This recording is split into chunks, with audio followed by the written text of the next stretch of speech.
Hello दोस्तों, मैं मन सिंह आपका स्वागत करता हूं मेरे यूट्यूब चैनल एएस क्लासेस पे।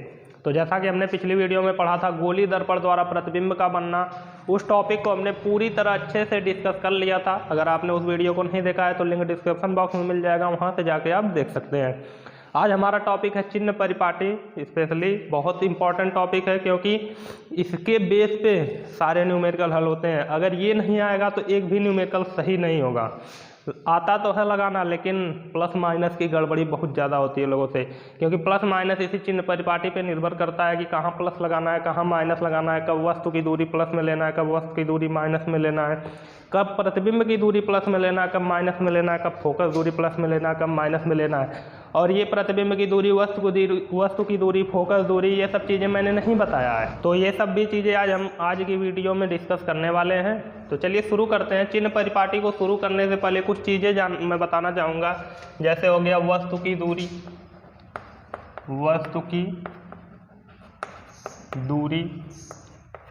ठीक है।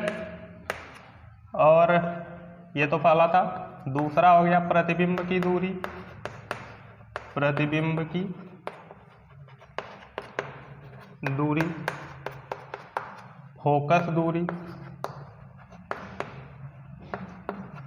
फोकस दूरी, ये तीन चीज़ें बहुत इंपॉर्टेंट है। और इन तीनों में एक रिलेशन होता है जो मैं नेक्स्ट वीडियो में उसको प्रूफ के साथ लेके आऊँगा। तो अभी आज डिस्कस करने वाले इनकी डिफिनेशन क्या होती है उसको, ठीक है। इनकी डिफिनेशन को डिस्कस करेंगे और ये कब प्लस में होता है, कब माइनस में होता है, उसको भी डिस्कस करेंगे चिन्ह परिपाटी की सहायता से। तो सबसे पहले हम वस्तु की दूरी, प्रतिबिंब की दूरी और फोकस दूरी को डिस्कस करते हैं। दो गोली दर्पण होते हैं, दोनों में ये चीज़ें होती है। तो मैं किसी एक गोली दर्पण को लेके चलता हूँ और आपको बताता हूँ। जैसे मान लो मैंने एक अवतल दर्पण ले लिया, ठीक है। मैंने एक अवतल दर्पण ले लिया, ये मैंने बना दिया अवतल दर्पण, ठीक है।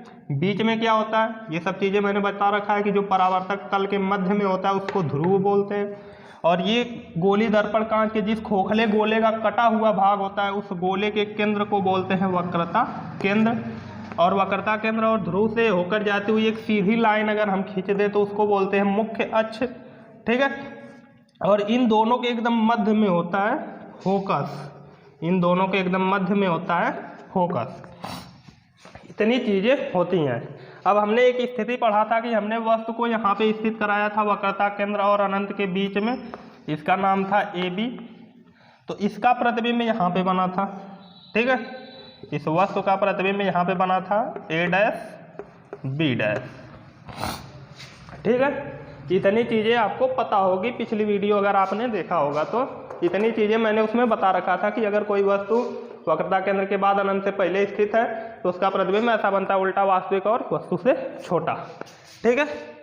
अब हमको क्या करना है कि हमको सीखना है वस्तु की दूरी क्या होती है, प्रतिबिंब की दूरी क्या होती है और फोकस दूरी क्या होती है। तो बहुत सिंपल है। एक बात मैं आपको बता देता हूँ कि सभी दूरियाँ हमको नापना है इस ध्रुव से। सभी दूरियों को कहाँ से नापना है, ध्रुव से। मैं यहाँ पे लिख देता हूँ, सभी दूरियों को ध्रुव से मापना है। सभी दूरियों को कहाँ से मापना है, तो मैं बोल रहा हूँ ध्रुव से नापना है, ठीक है।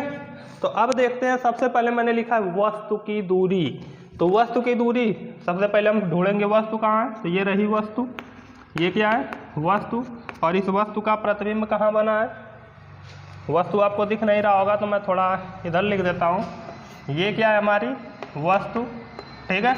और इस वस्तु का जो ये प्रतिबिंब बन रहा है इसको बोलेंगे वस्तु का प्रतिबिंब, ठीक है।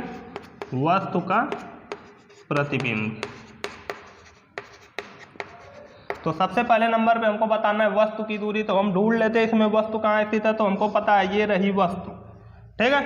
अब मैंने बोला कि सभी दूरियों को हमको ध्रुव से मापना है, तो ये रहा ध्रुव। अब ध्रुव से वस्तु तक की जो दूरी होगी उसी को बोलेंगे वस्तु की दूरी। बात समझ में, वेरी सिंपल। क्या होगा, ध्रुव से जो वस्तु की तक की दूरी होगी इसी को बोलेंगे वस्तु की दूरी। और इसको स्मॉल u से प्रदर्शित करते हैं। ये क्या हो गई, वस्तु की दूरी, ठीक है। ये क्या है u, वस्तु की दूरी। कहाँ से कहाँ तक? ध्रुव से वस्तु तक की दूरी को वस्तु की दूरी कहते हैं, इसे स्मॉल u से प्रदर्शित करते हैं। सिंपल है, मैं लिख देता हूँ, ध्रुव से वस्तु तक की दूरी को, वस्तु तक की दूरी को, ध्रुव से वस्तु तक की दूरी को वस्तु की दूरी कहते हैं। ध्रुव से वस्तु तक की दूरी को वस्तु की दूरी कहते हैं। इसे स्मॉल u से प्रदर्शित करते हैं। इसे स्मॉल u से प्रदर्शित करते हैं। हो गया पूरी परिभाषा, बहुत सिंपल है, एक लाइन की परिभाषा है वस्तु की दूरी की, कि ध्रुव से वस्तु तक की दूरी को वस्तु की दूरी कहते हैं, इसे स्मॉल u से प्रदर्शित करते हैं। ये हो गया। अब बात करते हैं प्रतिबिंब की दूरी की, वो भी सेम ही होने वाला है। हमको पहले वस्तु की दूरी बताना था, हमने वस्तु को जोड़ा। अब प्रतिबिंब की दूरी बताना है तो प्रतिबिंब को जोड़ते हैं। ये रहा प्रतिबिंब, मैंने लिखा नहीं, वस्तु का प्रतिबिंब भी बन रहा है। तो ये प्रतिबिंब की जो दूरी है इसको बताना, तो मैं बोला ध्रुव से सभी दूरियों को नापना है, तो ध्रुव से प्रतिबिंब तक की दूरी को प्रतिबिंब की दूरी कहेंगे। इस ध्रुव से इस प्रतिबिंब तक की दूरी को प्रतिबिंब की दूरी कहेंगे। ये जो ध्रुव से प्रतिबिंब तक की दूरी होगी इसे प्रतिबिंब की दूरी कहेंगे, और इसे स्मॉल v से प्रदर्शित करते हैं। ये क्या है? प्रतिबिंब की दूरी, प्रतिबिंब की दूरी। तो इसको परिभाषित करना है तो हम क्या बोलेंगे कि ध्रुव से प्रतिबिंब तक की दूरी को प्रतिबिंब की दूरी कहते हैं। मैं लिख देता हूं, ध्रुव से प्रतिबिंब तक की दूरी को प्रतिबिंब की दूरी कहते हैं। इसे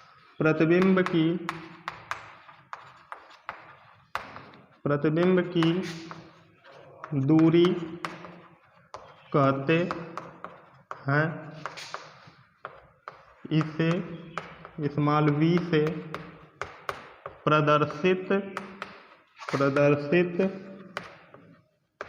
प्रदर्शित करते हैं। हो गया, सिंपल है। ध्रुव से प्रतिबिंब तक की दूरी को प्रतिबिंब की दूरी कहते हैं, इसे स्मॉल v से प्रदर्शित करते हैं। हो गया। अब लास्ट है फोकस दूरी। ये फोकस दूरी क्या होती है? जैसे हमने वस्तु की दूरी बताया तो वस्तु को ढूंढा, जैसे प्रतिबिंब की दूरी को बताया तो प्रतिबिंब को ढूंढा, उसी तरह फोकस दूरी को बताने के लिए मुख्य फोकस को ढूंढते हैं। तो ये रहा मुख्य फोकस, आप जानते हैं इसमें कैपिटल F से प्रदर्शित करते हैं। यही तो है फोकस। अब मैं बोला कि ध्रुव से नापना है तो ध्रुव से फोकस तक की दूरी को नाप लेते हैं। ये हो गई फोकस दूरी, ठीक है। यहाँ से यहाँ तक की जो दूरी होगी इसी को बोलेंगे फोकस दूरी, और इसे स्मॉल f से प्रदर्शित करते हैं फोकस दूरी को। सिंपल है, f से फोकस स्मॉल f दिखा दिए तो फोकस दूरी। तो ध्रुव से फोकस तक की दूरी को या ध्रुव से मुख्य फोकस तक की दूरी को फोकस दूरी कहते हैं। मैं लिख देता हूँ, ध्रुव से मुख्य फोकस तक की दूरी को फोकस दूरी कहते हैं। इसे स्मॉल f से प्रदर्शित करते हैं। ठीक है, सिंपल था। ये तीनों परिभाषाएं बहुत सिंपल थी, बस हमको ध्रुव से नापना था। ध्रुव से वस्तु तक की दूरी को वस्तु की दूरी कहते हैं, ध्रुव से प्रतिबिंब तक की दूरी को प्रतिबिंब की दूरी कहते हैं, और ध्रुव से फोकस तक की दूरी को फोकस दूरी कहते हैं। इसे स्मॉल f से प्रदर्शित करते हैं। बात समझ में आई? 2 पॉइंट और इसमें छूट रहा है, मैं लिख दे रहा हूँ। ये तीसरी मान लेते हैं इसको। ये है वस्तु की लंबाई, वस्तु की लंबाई, ठीक है। और ये चौथी है, 3 पॉइंट तो इधर ही हो गए हैं। और 5वीं प्रतिबिंब की लंबाई, प्रतिबिंब की लंबाई। तो इनकी कोई परिभाषा नहीं होती, मैं बस इतना बता देता हूँ कि इनको किससे प्रदर्शित करते हैं। इनकी परिभाषा कुछ नहीं होती। क्या परिभाषा बताए? लंबाई की, ठीक है। तो प्रदर्शित की बात करते हैं। ये जैसे वस्तु है ये कितनी लंबी है वही हमको यहाँ पे पता होना चाहिए। तो वस्तु की लंबाई ओ से ऑब्जेक्ट, और ऑब्जेक्ट मतलब वस्तु होता है, तो जो वस्तु की लंबाई है यहाँ से यहाँ तक इसको हम प्रदर्शित करेंगे कैपिटल ओ से, नहीं स्मॉल ओ से। ये जो वस्तु की लंबाई है इसको किससे प्रदर्शित करेंगे? कैपिटल ओ से, स्मॉल ओ से नहीं, कैपिटल ओ से। ठीक है। वस्तु की इंग्लिश होती है ऑब्जेक्ट, ऑब्जेक्ट मतलब वस्तु, तो उसका जो फर्स्ट लेटर होता है उसी से हमको इसको प्रदर्शित करना है। ये हो गई ऑब्जेक्ट, ऑब्जेक्ट मतलब वस्तु। और बात करते हैं प्रतिबिंब की लंबाई की। ये प्रतिबिंब बन रहा है यहाँ से यहाँ तक की जो लंबाई होगी इसको प्रदर्शित करेंगे कैपिटल आई से। आई मतलब इमेज, इमेज मतलब प्रतिबिंब। तो जो प्रतिबिंब की लंबाई होती है इसको कैपिटल आई से प्रदर्शित करते हैं। ये बहुत सिंपल चीज़ें थी, इसीलिए मैंने इनको परिभाषा में नहीं लिखा था, क्योंकि इसकी परिभाषा होती ही नहीं है। ठीक है, बस इनको किससे प्रदर्शित करते हैं ये जानना था, तो मैंने बता दिया है। वस्तु की लंबाई को ओ से प्रदर्शित करते हैं और प्रतिबिंब की लंबाई को आई से प्रदर्शित करते हैं। तो उम्मीद करता हूँ ये पूरा आपको समझ में आया होगा। इतनी चीज़ें तो वेरी सिंपल थी, बहुत सिंपल थी, बहुत आसान थी, तो आ गया होगा। अब आगे चलते हैं चिन्ह परिपाटी पे, जो आज का सबसे इम्पॉर्टेंट टॉपिक है, जो इस वीडियो का सबसे इम्पॉर्टेंट टॉपिक है वो यही है कि चिन्ह परिपाटी क्या होता है। चिन्ह परिपाटी, ठीक है, ये क्या होता है। तो पहले नंबर पे हम लोग सीखते हैं अवतल दर्पण के लिए। ठीक है, अवतल दर्पण के लिए सबसे पहले सीखेंगे अवतल दर्पण के लिए चिन्ह परिपाटी। ठीक है, तो सबसे पहले हम लोग एक अवतल दर्पण ही बनाते हैं, फिर उसमें सीखते हैं चिन्ह परिपाटी होता क्या है। तो सबसे पहले एक अवतल दर्पण ही बनाएंगे। ये मैंने बना दिया एक अवतल दर्पण। ठीक है, अवतल दर्पण के लिए सीख लेते हैं, फिर उत्तल दर्पण के लिए बनाएंगे। यहाँ बीच में क्या होता है? ध्रुव, इधर होता है वक्रता केंद्र, इनको मिलाते हैं तो बनता है मुख्य अक्ष, और बीच में होता है फोकस। और मान लेते हैं कि यहाँ पे कोई वस्तु खड़ी है, ऐसे कोई वस्तु ए बी है, और इसका प्रतिबिंब यहाँ पे बन रहा है ए डैश बी डैश। जैसा यहाँ पे मैंने बनाया था सेम वैसा ही वहाँ पर भी बनाया है। अब देखते हैं इसमें चिन्ह परिपाटी मतलब हम चिन्हों को कैसे अपने हिसाब से व्यवस्थित करेंगे, चिन्ह को कैसे समझेंगे। तो पहले मैं सभी दूरियों को दिखा देता हूँ, कहाँ से कहाँ तक क्या है। जैसे ध्रुव से वस्तु तक की दूरी को वस्तु की दूरी बोलेंगे, इसे स्मॉल यू से प्रदर्शित करेंगे। यहाँ से यहाँ तक स्मॉल यू होगा, और यहाँ से यहाँ तक स्मॉल वी होगा। ठीक है, और यहाँ से यहाँ तक स्मॉल एफ होगा। ये ऊपर मैंने सब कुछ बता रखा है। इसको ओ से प्रदर्शित करते हैं यहाँ से यहाँ तक की लंबाई को, और इसको आई से प्रदर्शित करते हैं। ये सब चीज़ें आपको मैंने बता दिया अभी, जस्ट ये यहाँ पे बताया है। ठीक है, तो अब इनको देखना है कब ये प्लस होंगे कब ये माइनस होंगे, और उसको देखने के लिए हमको पता होना चाहिए चतुर्थांश के बारे में। जो चतुर्थांश होता है उसको हम लोग यहाँ पे खींचेंगे, और उसका जो मूल बिंदु होगा, चतुर्थांश का जो ओरिजिन होता है मूल बिंदु, वो हमको ध्रुव पे रखना है। तो ये वाई अक्ष मैंने खींच दिया, चतुर्थांश से आप परिचित होंगे भली बात ही।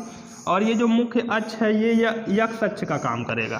ठीक है, ये जो मुख्य अक्ष है ये यक्ष अक्ष का काम करेगा। तो इधर यक्ष अक्ष होता है, और इधर माइनस यक्ष अक्ष होता है। ऊपर वाई अक्ष होता है, और नीचे माइनस वाई अक्ष होता है। ठीक है, नीचे जो अक्ष होता है उसको माइनस बोलते हैं। इतनी चीज़ें आपको पता होगी, आप मैथ के स्टूडेंट हैं, इतना आपको पता होना चाहिए। चतुर्थांश होता क्या है क्लास 10th में है, और क्लास 9th में भी चतुर्थांश के बारे में है। आप निर्देशांक ज्यामिति पढ़ेंगे तो वहाँ आपको मिल जाएगा कि चतुर्थांश ऐसा होता है, इसको प्रथम बोलते हैं, इसको द्वितीय बोलते हैं, इसको तृतीय बोलते हैं, और इसको चतुर्थांश बोलते हैं। ये यक्ष अक्ष होता है, ये वाई अक्ष होता है, ये माइनस यक्ष अक्ष होता है, और ये माइनस वाई अक्ष होता है। ठीक है, अब चिन्हों को व्यवस्थित करना है। इसमें कुल 5 चीज़ें आई हैं, वस्तु की दूरी, प्रतिबिंब की दूरी, फोकस दूरी, और वस्तु की लंबाई, प्रतिबिंब की लंबाई। उन्हीं को देखना है प्लस में होंगे कि माइनस में होंगे। ठीक है, तो हम लोग अवतल दर्पण के लिए पहले देख लेते हैं u क्या होगा। ठीक है, u क्या होगा, v क्या होगा, और f क्या होगा, o क्या होगा, और आई क्या होगा। इतनी ही चीज़ें तो होती हैं। अब इन्हीं को देखना है कब ये प्लस में होंगी कब माइनस में होंगी। किसके लिए? अवतल दर्पण के लिए। तो अवतल दर्पण में देखते हैं। मैं एक चीज़ आपकी जानकारी के लिए बता देता हूँ कि जो जिस अक्ष पे स्थित होगा उसका चिन्ह ऐसा होगा। जैसे ये माइनस अक्ष पे जितनी भी चीज़ें स्थित रहेंगी माइनस एक्स अक्ष पे वो माइनस में होंगी, और जितनी माइनस वाई अक्ष पे होंगी वो भी माइनस में होंगी, जितनी प्लस एक्स अक्ष पे होंगी वो भी प्लस में होंगी, और जितने प्लस वाई पे होंगे वो भी क्या होंगे, प्लस होंगे। तो यहाँ पे सबसे पहले नंबर में मैंने लिखा यू। तो आप यू देख सकते हैं, यहाँ से यहाँ तक की लंबाई है यू, यहाँ से यहाँ तक की लंबाई है यू। मैंने यहाँ ऊपर साफ साफ दिखा रखा है कि यहाँ से यहाँ तक की लंबाई है यू, और ये किस अक्ष पे स्थित है, यू किस अक्ष पे स्थित है, तो माइनस एक्स अक्ष पे, माइनस एक्स अक्ष पे यू स्थित है ना। तो जब माइनस एक्स अक्ष पे स्थित है तो यू को हमेशा हमको लिखना पड़ेगा अवतल दर्पण में माइनस, और यू अवतल हो या उत्तल दोनों में हमेशा माइनस ही होता है, ये बात याद रखिएगा, ठीक है। यू किस पे स्थित है, माइनस पे, तो माइनस हो गया, ठीक है। v की बात करते हैं, v किस पे स्थित है, तो ये भी देख सकते हैं v भी यहाँ से यहाँ तक है, यहाँ से ध्रुव से प्रतिबिंब तक की दूरी है, तो यहाँ से यहाँ तक अगर नापेंगे तो ये भी माइनस अक्ष पे स्थित है, तो ये भी किस में होगा, अभी माइनस में। अगर प्रतिबिंब उधर बनता तो प्लस में होता, क्योंकि उधर प्लस एक्स अक्ष है, लेकिन इधर बन रहा है तो माइनस ही होगा, ठीक है। अब बात करते हैं एफ की, एफ प्लस में होगा कि माइनस में, तो एफ भी आप देख सकते हैं इसी माइनस वाले अक्ष पे ही स्थित है, यहाँ से यहाँ तक की लंबाई भी फोकस दूरी है ना एफ, तो एफ भी माइनस में ही होगा, ठीक है। अब बात करते हैं ओ की। ओ आप देख सकते हैं ये वाली लंबाई है, ये यहाँ पे मैंने दिखा रखा है, ये ओ लिखा है मैंने, यहाँ से यहाँ तक की जो लंबाई है इसी को बोल रहे हैं ओ, ठीक है। तो ओ प्लस में होगा कि माइनस में, आप समझ सकते हैं कि ऊपर की ओर है और ऊपर होता है वाई अक्ष, वो भी प्लस में, नीचे माइनस में होता है लेकिन ऊपर प्लस में होता है। तो जब वस्तु ऊपर की ओर खड़ी है तो वो प्लस वाई अक्ष पे हुई, तो इसका मतलब ये किस में होगा, प्लस में होगा, ठीक है। ओ किस में होगा, प्लस में होगा। अब बात करते हैं आई की। तो आई देख सकते हैं आप, ऐसे नीचे आया है, आई ऐसे उल्टा प्रतिबिंब बना है ना, यही तो है आई। तो आई किस पे है, नीचे की ओर, और नीचे माइनस वाई अक्ष होता है, तो माइनस वाई अक्ष है तो ये क्या हो जाएगा, माइनस ही होगा, ठीक है। ये हो गए चिन्ह, इनको हमको इसी तरह से समझना था कि कैसे चिन्ह बदलना है। तो ये चिन्ह परिपाटी यही होता है, चतुर्थांश पे पूरा आधारित होता है, ठीक है। उम्मीद करता हूँ समझ में आया होगा, और एकदम सेम टू सेम यही चीज़ उत्तल दर्पण में भी होने वाला है। तो अब सीख लेते हैं दूसरा उत्तल दर्पण के लिए। उत्तल दर्पण के लिए, उत्तल दर्पण के लिए क्या होगा ये सीख लेते हैं। तो देखते हैं, बहुत इजी है, उत्तल दर्पण के लिए भी सिंपल ही होगा। तो उत्तल दर्पण के लिए सीखने के लिए हमको सबसे पहले एक उत्तल दर्पण बनाना होगा। तो ये मैं बना रहा हूँ उत्तल दर्पण। उत्तल दर्पण में दबे हुए तल पे कलई की जाती है और उभरे हुए तल से परावर्तन होता है। तो ये मैंने दबे हुए तल पे कलई कर दिया, ठीक है। बीच में एकदम होता है ध्रुव, इधर होता है वक्रता केंद्र, इनको मिलाते हैं तो बनता है मुख्य अक्ष, और एकदम बीच में होता है फोकस। इतनी चीज़ों से आप बहुत अच्छे से परिचित होंगे। अब बात करते हैं इसमें कब u प्लस होगा, कब v प्लस होगा, कब v माइनस होगा, कब f प्लस होगा, कब माइनस होगा। तो आपको सिंपल दिख रहा होगा। मान लेते हैं कि यहाँ पे कोई वस्तु AB स्थित है, ठीक है, और AB का प्रतिबिंब आप जानते हैं, आप लोगों ने पढ़ा होगा कि यहाँ पे बनेगा A डैश B डैश। ये स्थितियाँ मैंने पढ़ा रखा है, ये स्थिति आप देख सकते हैं पिछली वीडियो में जाके, वहाँ पे बहुत सिंपल तरीके से कैसे बनता है प्रतिबिंब इसका इतना बड़ा, ये भी आपको वहाँ मिल जाएगा।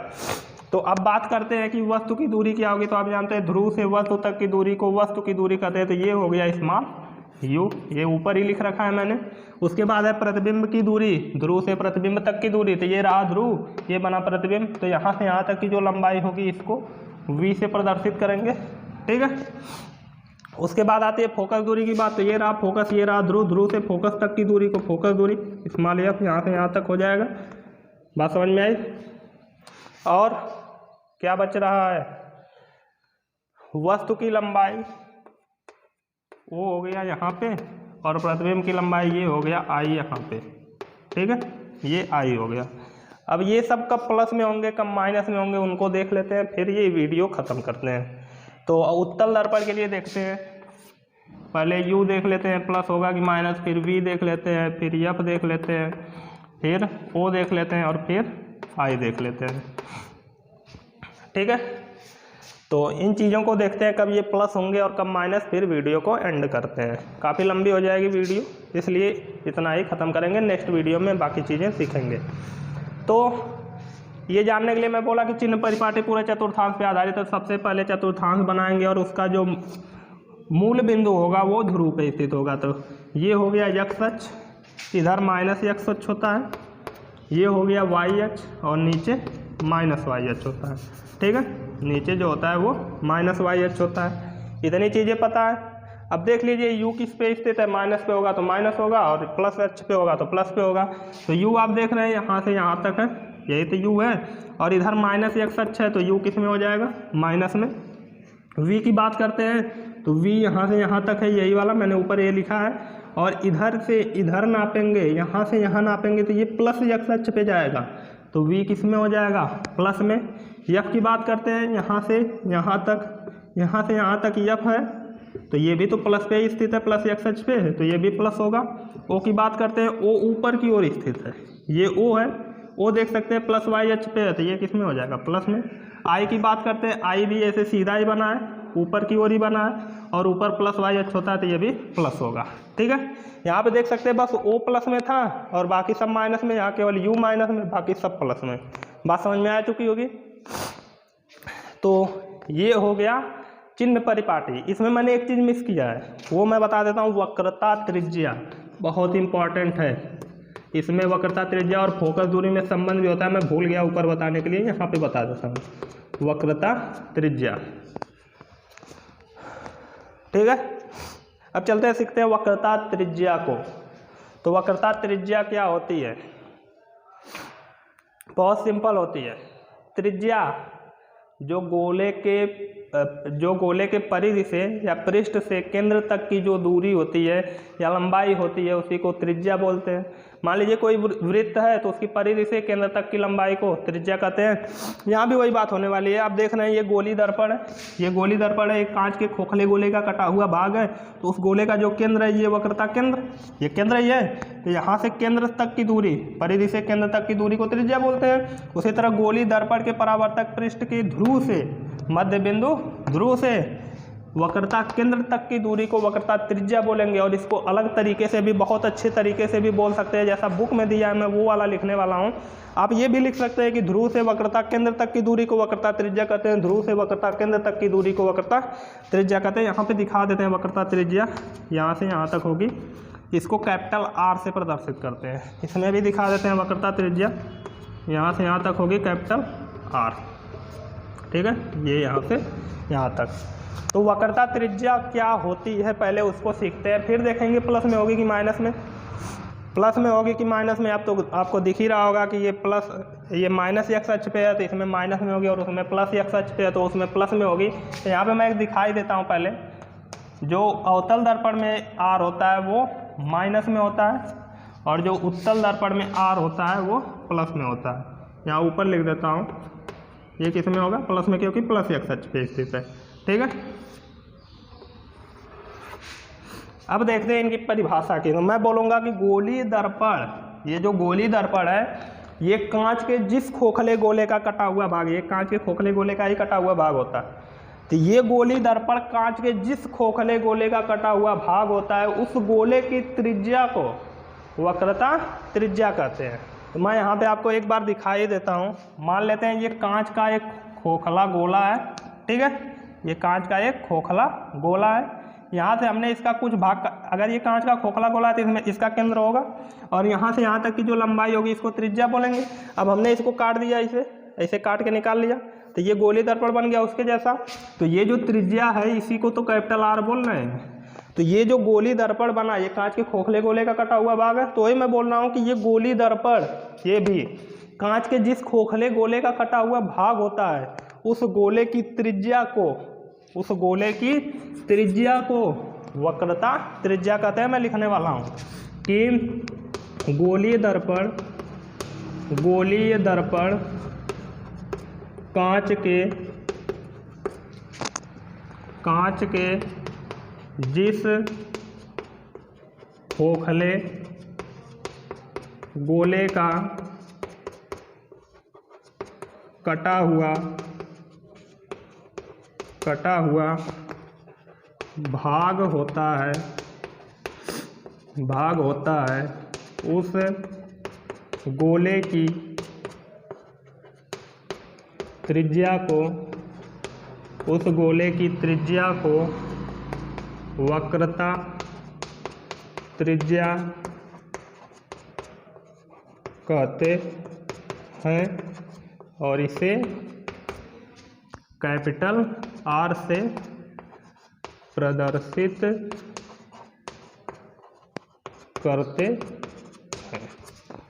हो गया, सिंपल है, समझ में आ चुका होगा क्या होता है। मैंने यहाँ बताना भूल गया था, यहाँ पे मैंने बता दिया, अचानक से दिमाग से निकल गया इसलिए यहाँ पे। ठीक है, तो आज के लिए बस इतना ही। उम्मीद करता हूँ पूरा समझ में आया होगा। आप इसको नोट कर सकते हैं या स्क्रीनशॉट ले लीजिए, हो गया होगा। तो मिलते हैं नेक्स्ट वीडियो में, वहाँ पे हम डिस्कस करने वाले हैं दर्पण सूत्र को, जो होता है 1/f बराबर 1/v प्लस 1/u। वो फार्मूला कहाँ से निकल के आया उसका डेरिवेशन सीखेंगे। हालांकि हाई स्कूल में ये सिलेबस से हटा दिया गया, इसका डेरिवेशन डायरेक्ट आपको फार्मूला देखने को मिल जाएगा, लेकिन मैं यहाँ पे डेरिवेशन कराऊंगा क्योंकि बहुत लड़के कहते हैं कि सर हमारे स्कूल में कराया जाता है आप नहीं करवाते, तो यहाँ पे करवा देंगे, यहाँ से आप लोग अच्छे से समझ लीजिएगा। कोई दिक्कत होती है तो कमेंट बॉक्स में बताइए।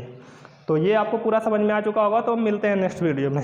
यदि आपको वीडियो पसंद आता है तो लाइक ज़रूर कीजिएगा, और चैनल पे नए हैं तो सब्सक्राइब करके पास में बेल आइकन बन के आएगा, उसको दबा के ऑल को सेलेक्ट कर लीजिएगा ताकि हमारा हर वीडियो का नोटिफिकेशन आपको मिलता रहे। तो मिलते हैं नेक्स्ट वीडियो में, आज के लिए बस इतना ही, धन्यवाद।